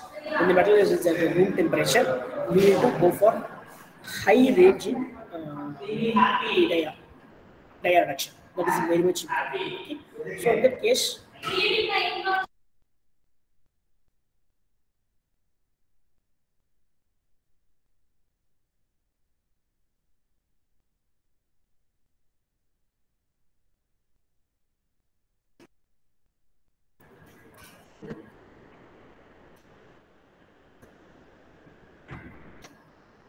so in the case of a cold mill, there will be a extra provision, which means the gap between the two walls is very much wider, very much reduced. Okay, the thing is being strengthened very quickly. That is very much in the case of cold. So we have to understand the rolling process. The rolling process can be carried out as hot rolling as well as the cold rolling. With the help of the tandem cold roll millers is being provided, and continuous annealing line is also given in the case of a cold roll kind of thing. So after that, we have to give a naturally cleaning line. So this colded metal will be into some sort of heating zone, will be increased to some sort of heating zones, and will be good for cold kind of things. So next one is the extrusion. So extrusion is nothing but a desired cross section is being obtained. Okay, the metal is made to move between the fixed dies. Between the fixed dies, say there will be upper die and lower die, and the metal is made to move between the two fixed dies, and the output is defined as the extruded product. Okay, the hollow cross section may be extruded with the help of the extruder. So this is the extruded parts. These are the various kind of. So these things we can have the can find the application in the furniture. Okay, steel case furniture. So we can have the extrusion parts. So various extrusion partners are available in the sliding doors, tubings, okay, cross section kind of thing, architectural shapes is available. So several kind of window frames are there. So several kind of application you can find in the extrusion. So in that extrusion, we are having two types of extrusion. One is direct extrusion and another is indirect extrusion. So in this direct extrusion, the material billet is being placed between the two fixed die and the container, okay, and the ram is made to move on the billet. So what the billet will do is tend to find the opening between the two dies and it will get extruded between the two fixed die. It is the direct extrusion. It is the direct extrusion. If it is a indirect extrusion, means the metal billet is made to fit inside the container and the opening of the container is being fixed with the die. What they will do is the inlet extrusion, the metal is made to move between the inner core kind of thing. What they will do is the ram kind of thing will act as a die. Okay. What they will do, they will make to move in a reverse manner. If the applied application of force in the reversal manner, again the metal will tend to escape between the two dies. So that escape movement or just the tend to moving the gap between the two dies will be called as the in-gap extrusion process. It means it is a low friction mechanism. Okay, it is the built in the container. What they will use, it will tend to move between the gap. It is a types of extrusion process. So one is a data extrusion and another is a data. So in the data extrusion, the RAM is being applied with the move inside the billet. The billet will tend to escape at the opening of the fixed line. But here in the data extrusion, the RAM itself will act as a right, and it will make to impinge have a huge pressure on the metal billet. The metal billet tend to get move outside. It tend to move outside the gap. That is the indirect extrusion. Next one is our drawing kind of. So what is drawing is nothing. It is the procedure of reducing the thickness. Okay, by pulling the wire into a die, into a fixer. We are only metal to move into the fixer die. The thickness of the wire is metal is being reduced at a huge extent. That will be called as a wire drawing. So, as the name indicates, the thickness of the drawn wire should be very much minimal, or diameter. Diameter of the wire must be very much minimal in range. Also, we will be having different diameters in range. Obviously, the conical opening will be created and the metal will made to move inside the conical opening. So, as the name indicates conical opening, the output of the thing will be in a circular format or cylindrical format with the proper diameter. So, the wire shape is being created and made to move. That is the so that thing will having the land is a type we are having. So an angle is being created and the conical opening is being created and the metal is made to move like this way. And the force is being applied, a pulling force is being applied. Especially now there is a pushing force is being applied, but in wire drawing a pulling force is applied. A section of rod is made to pull. That is the way. That pulling section is a methodology is known as a drawing process. But the extrusion is made to have a pushing kind of thing, that is extrusion process. Between the die it is extrusion process. But in the case of a pulling kind of a billet, pulling kind of metal is being applied, then we call as a drawing, wire drawing.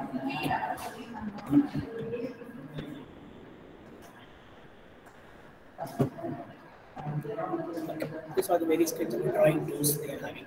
See, this is the fixed thing, and the wire is made to go inside this, and this gentleman is made to put the wire in the die of the die. So, based on the shape of the die, the wire will be it is of other thing. So, it is a drop edge and this is wire drawing of the dimension. These are two things important. So, most important tools in the drawing process without doubt of the drop rate. Okay, drop rate is very much important. The drop rate will be acting as a die or conical opening. That conical opening has to be addressed very seriously. That is the major case. So in order to have hole shape, smaller holes has to be created. So in this draw thing, we'll be having a holes of different sizes, hole different of different diameters. So based on the requirement of the diameter, the wire is made to move, and the hole size is being addressed or adjusted, and the operation is being done. It is about the various kind of drawing. It is about the various kinds of forming process, forging, molding, extrusion, and drawing. That's a very thing. Yes. Next one is the sheet metal working. So as the name indicates, if the diameter is less than 6 mm, it will be called as a sheet. So how we can work the sheet metals at the room temperature or cold sheet metals in range in order to have a proper shapes. Okay, that is the case. So it is of the thickness between 0.15 mm and 0.25 inches or 6.35 mm will be called as a sheet metal. So here you can have the various kinds of sheet metal operations. We can find the various kinds of sheet metal operations. Here the building is happening. Here the drawing is happening. Here fine edge cutting is happening with the drawing process. So here any thinner foil is being referred as a thicker as a sheet, and thicker is considered as a plate. So in that thing itself we can in rolling itself we saw what is plate, what is sheet, what is strip. Okay, here sheet is very much lesser in range, 0.6.35 mm, okay, inches. In the case of in the case of thickness, that is very much important thing we have to address. Also, those sheet metals can be converted into this shape by applying proper hammering or pressure. At the room temperature is enough. At the room temperature is enough. Which means proper bending will be created by applying a proper pressure. That is the case. We have to understand. So this is the thing. Sheet forming you can understand. See, this is the punch, this is the die. So if we are having sheet metal, if we have a proper punch, proper shoulder, this V-shaped kind can be obtained. This V-shaped kind can be obtained based on the shape of the die. So the punching die. Okay, obviously punching or punching die. See here the die and punching die is on the same shape, and we can get the V kind of shape very easily. Okay. Next one is of edge bending. This is the fixed die, and this is the fixed die also here. And the sheet metal is made to have a better flow in between it, and the force velocity is being applied from the bottom. So what is happening is this fixed die is this movable die. What we do is the application of flow will tend to bend the sheet metal. So here what happens? Edge bending is being obtained. Next one, shearing kind of operation. In this shearing kind of operation, a proper kind of thing is being given, and the proper kind of thing is given, and it will be easily obtained. The shearing punch is being obtained. This is about deep drawing. So deep drawing is nothing but the die sheet metal is being placed between the fixed die, and the fixed opening is being created like this, and the drawing force is applied from the bottom. So when the punching thing is being given from vertically, what it will do is it will happen, it will have a proper opening. So based on the die opening, the material tend to extend or tend to move inside the die shape. On coining it, what will be having? While we are drawing very deeply, when we are applying very huge pressure from the top to bottom, we'll have the opening process. It's a big. So this is the punch. So this is the punch we'll be having. This is the blank we'll be having. The drawing process. Very simple. So this is fixed dies. In that between the fixed die, we'll be having the what? The sheet metal. So the punch is being applied. So initially it is being able to touch, and it will be even as a blank holder and the punch is being made to very deep. Okay. And finally, the punch is given at the utmost end, and again the punch is made to remove from the part. We can have the finished product. So this is the finished product we are having. So this is the finished product we are having. Okay. So the base part is also created and it's being. So these are the various kinds of deep drawing products being available.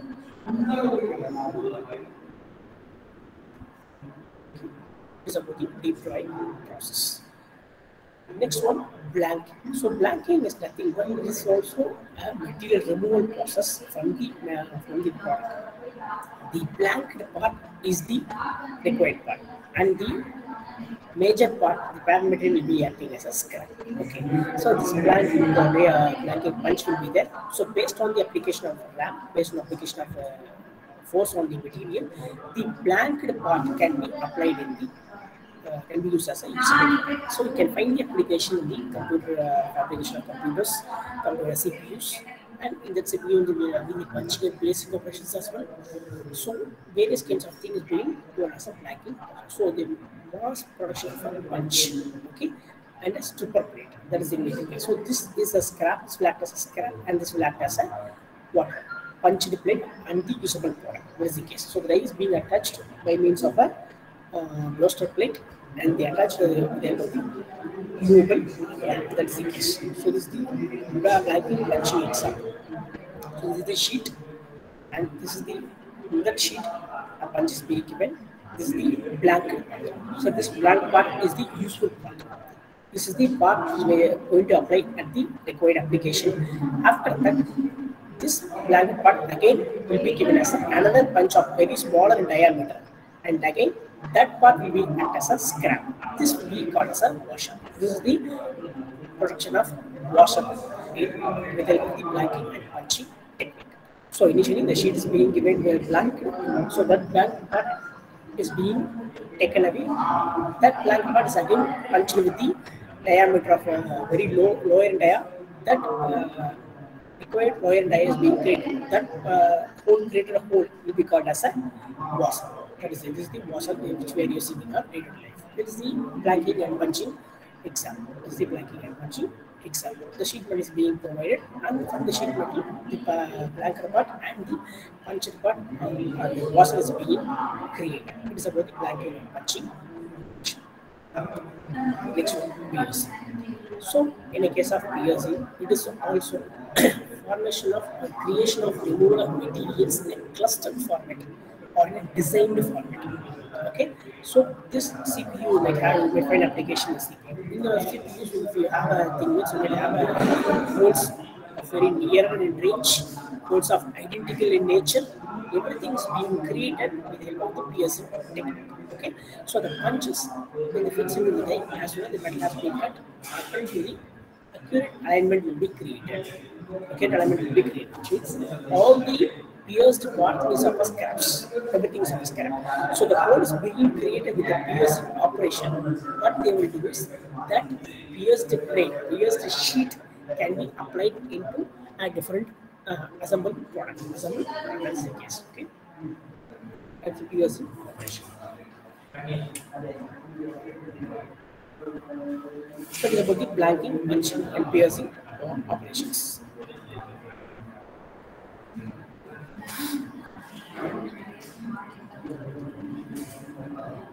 Yes, till now any doubt? If you're having any doubts, if you're having any discussions, you can ask me and we can interact.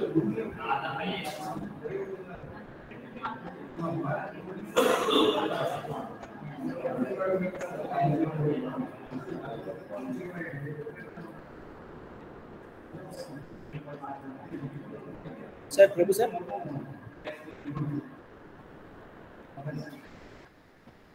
Sir?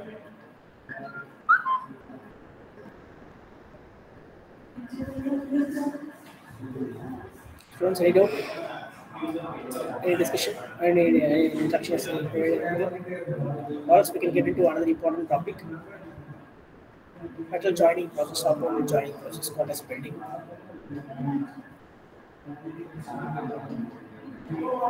Okay. So welding is nothing but joining of two parts in a permanent bond through a combination of a temperature, pressure, and metallurgical aspect. Okay, which means a permanent joining process. The permanent joining process is being happened with a welding kind of technique. Okay. So, welding is always defined as a metallurgical joining of two metal, okay, a single piece of metal through a proper weld material. So, weld material is being applied and is being made to fill between the two materials, and the welding is being a metallurgical joining of two metals, which means by creating a huge temperature change between the two metals and the proper filling of the material is being done, that process is always called as a welding. It is always highly useful in fabrication work, metal plates, steel sections, casting of ferrous materials and joint together. All the expired repairing and broken parts are easily joined. This welding technique is a permanent joining process. That is the main understand. So how we can join the material permanently without disturbing. So we can find the application of welding in household construction kind of a thing. Application of a different vehicles.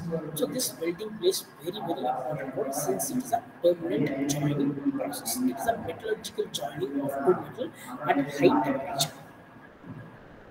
Yes, this is the welded part. So if we take a welded part, these are the two base metals and this is the completely welded part. So if we have a mixed weld happens, this is the weld phase, this is the weld with weld penetration and weld height. This is the weld height and weld width is the width of the weld and this is the bead penetration. This is the weld bead they be called. So this will be called as a butt weld. So this is a root opening kind of a thing will be there.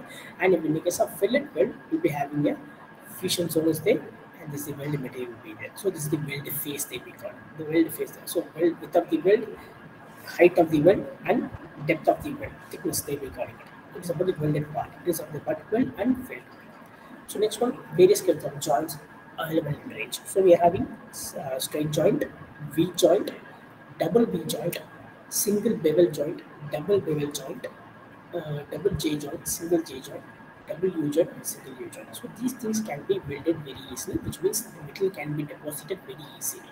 So in general, welding will be carried out with an external material will be available. As say welding electrodes of the same bar material can be applied. Okay, that welding material electrodes is made to deposit in the gap of the materials. We can have the joint. We can have the permanent joining process. So based on this, we are having several types of joints. So first and foremost, single lap joint. In this single lap joint, the weld is made between over here. In the double lap joints, the weld has been happened over upper surface and the lower surface. In the plain butt weld, the upper surface and lower surface is being joined between the next one single V butt weld, an entire amount of metal is being deposited. In the double V butt welds also, the welding has been carried out in the upper surface and the lower surface. In single U bed, again, the only single metal deposition has been carried out. In double U bed weld, again, upper and lower section has been metal deposited. In jog weld, the upper surface only. In plain T weld, both the sections, here right side and left side, both the sections has been clearly filled with the teeth. Next one, single V kind of a thing, only one section is given. Double V, two sections. In a single kind of a U section, only one section. In W, again, it is of two sides being carried out. In half cone, they are carried out with the popular. In brush cone, are also carried out.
Okay, if you go for a classification of welding, we are having different classification of welding based on the requirement, based on the material, the classification of welding has been carried out. First and foremost, the case of arc welding. Next one is oxygen fuel welding, oxy-fuel welding. Next one is resistant welding, solid-state welding, and other welding. Different types of weldings are available. In case of arc welding, as the name indicates, the welding arc is being created with the current, obviously.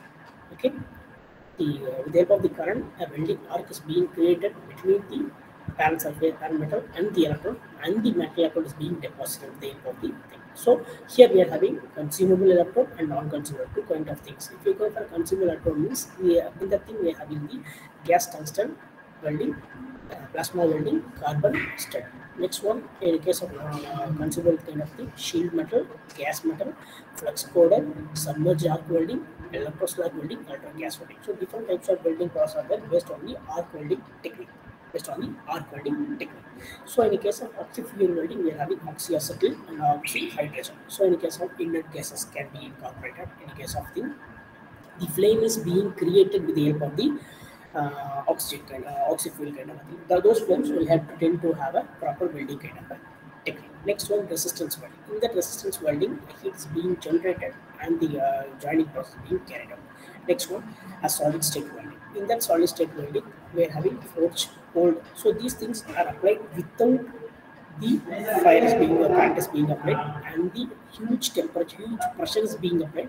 In the pressure itself, what the friction, the heat is being created, heat generation is being applied, heat affected zone is being created, and the joining process is being carried out in the solid state kind of welding. In case of others, we are having electron beam welding, laser beam welding, it's advanced kind of thing, thermite welding. Thermite welding is one of the important things used to weld the railway tracks. So how the railway tracks are being joined, how the railway tracks being joined based on the thermite welding process. Next one, induction kind of thing. Next one, percussion and aeroslag. So there are various classification of welding based on the materials, based on the components, based on the current, based on the oxygen kind of thing, or fuel kind of thing, inert gases kind of thing. Those things, the separation classification has been carried out in general.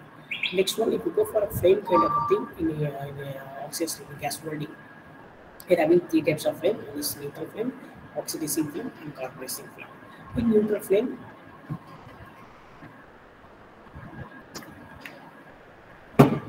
In neutral flame, we are having it is 100 degrees Celsius inner core, and the outer core will be 3080 degrees Celsius. 1260 degrees Celsius, and the output envelope will be around 2000 degrees Fahrenheit. In case of oxidizing flame, the outer envelope is there. It will be a narrow kind of a thing, and small envelope will be there. And if in case of carburizing flame means the bright envelope will be there, and luminous core will be the second thing, and blue color envelope will be created in the carburizing flame. So these are the flames. So oxy steel burning in air. Next one, strongly carburizing flame. Blue color thing will be outer. And straight excessive acetyl flame is there. Next one, neutral flame is there, and oxidizing flame is there. These are the various types of flames.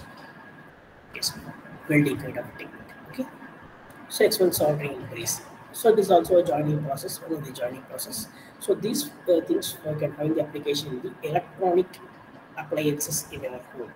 Okay, if you are having electronic appliances in your home, for example, TV or radio or kind of emergency lights, if you dismantle it, if you open it, and if you see this, you can find the soldering kind of application. Okay, soldering is also a permanent joining process by applying the deposition of the flux material, deposition of flux material. Minimal amount of flux material is being deposited through proper heat, and the deposition and the heating is the metal is being joined. Okay, so soldering and brazing is provided permanent join, obviously, in the metal pieces. Okay, soldering brazing is somewhere in between fusion welding and solid state. It is one of the welding process, only, but it is a commercial aspect of welding, in other words. So definition of soldering: it is a joining a metal by proper filling metal in a case of flux is being added, and due to the heat affected heat is being increased, the temperature is being raised at the zone, the metal is being to deposit. After the deposition of the metal is made to allow to cool. That is the major case in the case of a soldering technique. So this is soldering. So this is soldering rod will be there, and this is flux, soldering flux will be there. So this is the part has to be soldered. So once the temperature is being raised, and we can have the soldered part. Okay, this is the thing. So the iron is made to have even the temperatures are made to create around 400 degrees Celsius. That's a very important thing. So around 400 degrees Celsius is being heated, and the very fluxes made to deposit over in the joining part, and the soldering is being done. So this is the soldered part. This is the good soldered joint. See the portion of the material, how uniform it is. It is smooth, it is shining, it is clean, and concave fillet is being created. That is the major thing we have to understand this thing. So next one is of the soldering iron. So it is about the around 4 degrees Celsius, typically 25 to 30 watts of a case. Okay, it is about the soldering case. Yes. Next one is our brazing. When the filler metal alloy is heated to its melting temperature about 450 degrees Celsius. So both the filler metal and the melting temperatures have to have around 450 degrees Celsius. The brazing can be done. Okay, this brazing can be done. The temperature is being created with the gaseous kind of thing. Okay, in the case of only filler metals, there is no melting of workpieces required. That is the case of brazing kind of thing. So in the case of metals for brazing, so base metal will be aluminum. So filler metals will be aluminum and silicon. Okay. In case of nickel copper alloy, the filler metal will be a copper kind of thing. So again, if it is a copper kind of a thing, the filler metal will be copper and phosphorus. So if you use a steel and a cast iron kind of a thing, the filler metal will be copper and zinc. So if we go for a stainless steel means we can have the gold and silver as the filler. So brazing is also one of the important metal joining process that is being done in the range. It is about the soldering and brazing. Yes, any doubt till now? Any doubt till now?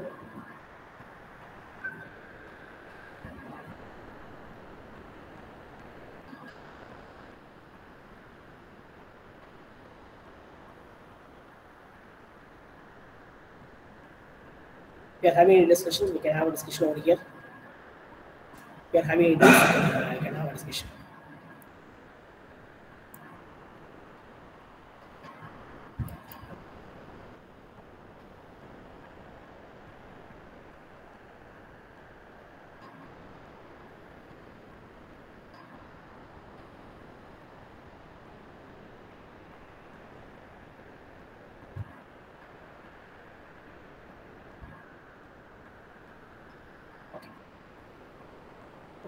The thing is, powder metallurgy is one of the important process where the art of science producing metal powders, um, and it has been utilized to have a serviceable objects. So the metal powders is being created, and that metal powders is made to have a products. So it is also developed as metal processing technique used to consolidate the particulate matter, and powders of both metal and metals can be applied. So the material is being converted into powders. Okay, the powders are being applied as the application for the produced parts, fabricating parts. Okay, so in general, it is a formation of a forming. Both metallurgy is a forming and fabrication process. How the forming is being created? It consists of various stages. First, the normal metal or raw metal is being converted into a proper powders. Okay, those powders are being applied as a raw material, and it has been converted into a injected into some sort of shapes or a dice, and the product is being created.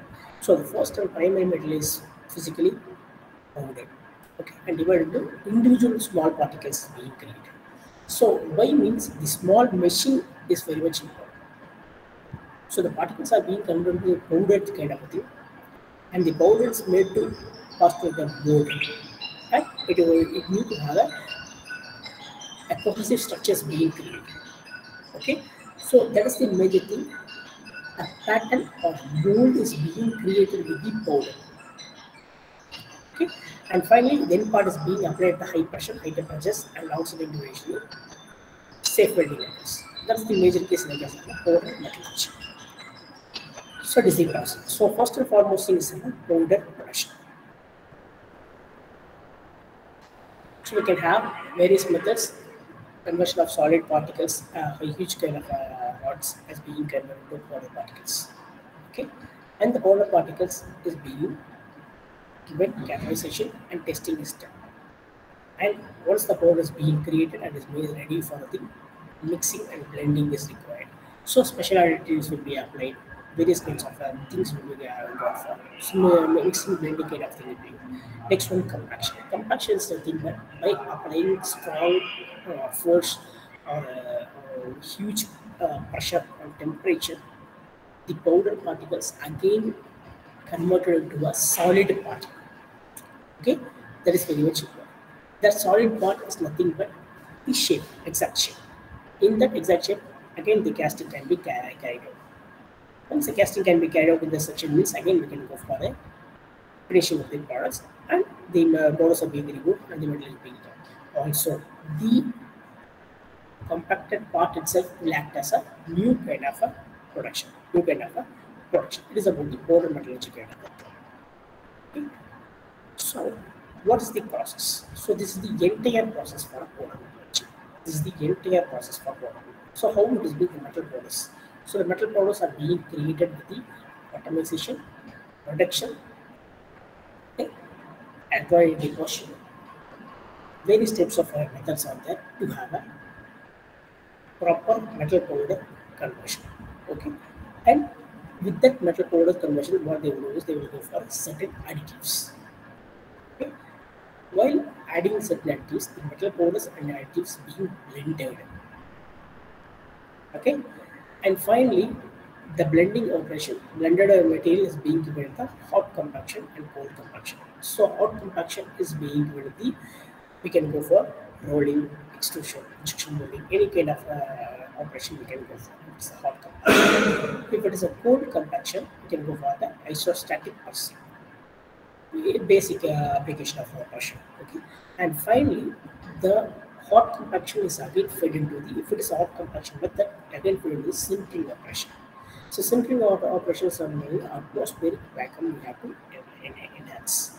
And finally, the secondary is a finished product we can be applied, coining, forging, machining, heat treatment, in infiltration blending. So these are the various kinds of operations that can be incorporated in the powder metallurgy kind of a thing. Powder metallurgy kind of thing. So this is about the basic kind of things in the powder metallurgy. Okay.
Yes, boss, once any discussion, any doubts till now so far?